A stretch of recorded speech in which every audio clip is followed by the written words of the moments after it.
The Buffalo Soldiers are men that are courageous and admirable and so on. And they're proud Americans, and they were delighted that they were able to be included and go and serve the country in the various wars. I mean, hit it then, only the white folks wanted to fight the wars. They didn't want to include the black folks. And there are several reasons for that. They thought that they being the superpower and they being the victors, the world smartest and all that, that they would like to have everybody sit down and they defend everybody so that you can't come back and say that, look, I defended my country and look what you're giving me out here. No, we defended the country and we give you what we want because, we're in charge here. But they persisted and they got in and they had them fighting separate, and then time, rolled by where now you have even blacks are leaders. Powell was the chief of staff and so forth.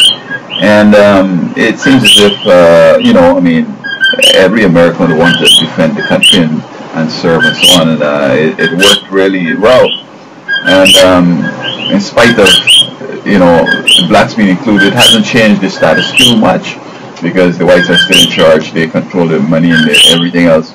And, and this wasn't the purpose, I think, of the Buffalo Soldiers. I didn't think necessarily that they wanted a revolution to become the superpower, the upper class or whatever, or the ruling class. They just simply wanted to participate. But it seems to me that's how the white folks were seeing it. If we let them fight, they're going to say they're equal to us because they defended with their blood and so on, and we all should be treated equal and the whole 9 yards. They had this vision down the road.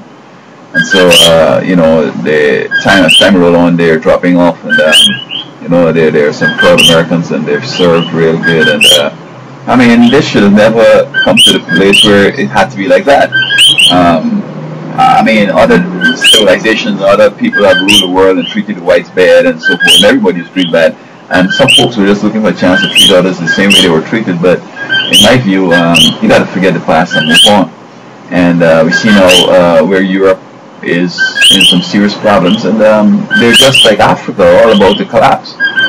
We should understand all along that we're all humans. We all, have the same frailties and the same tendencies and the same weaknesses and so on, and strengths, and just look for those who have talents and incorporate them and let us go to the next level as opposed to, only us could do it. And then, having the sons just partying and doing everything else except discipline themselves for their jobs that they would want to, sort of gain. And so, say good luck to Buffalo Soldiers. They persisted, and there's a lot of change that has come because of that. And perhaps they were visionaries or whatever, but it's good to see that the brothers are still proud of their service at this time.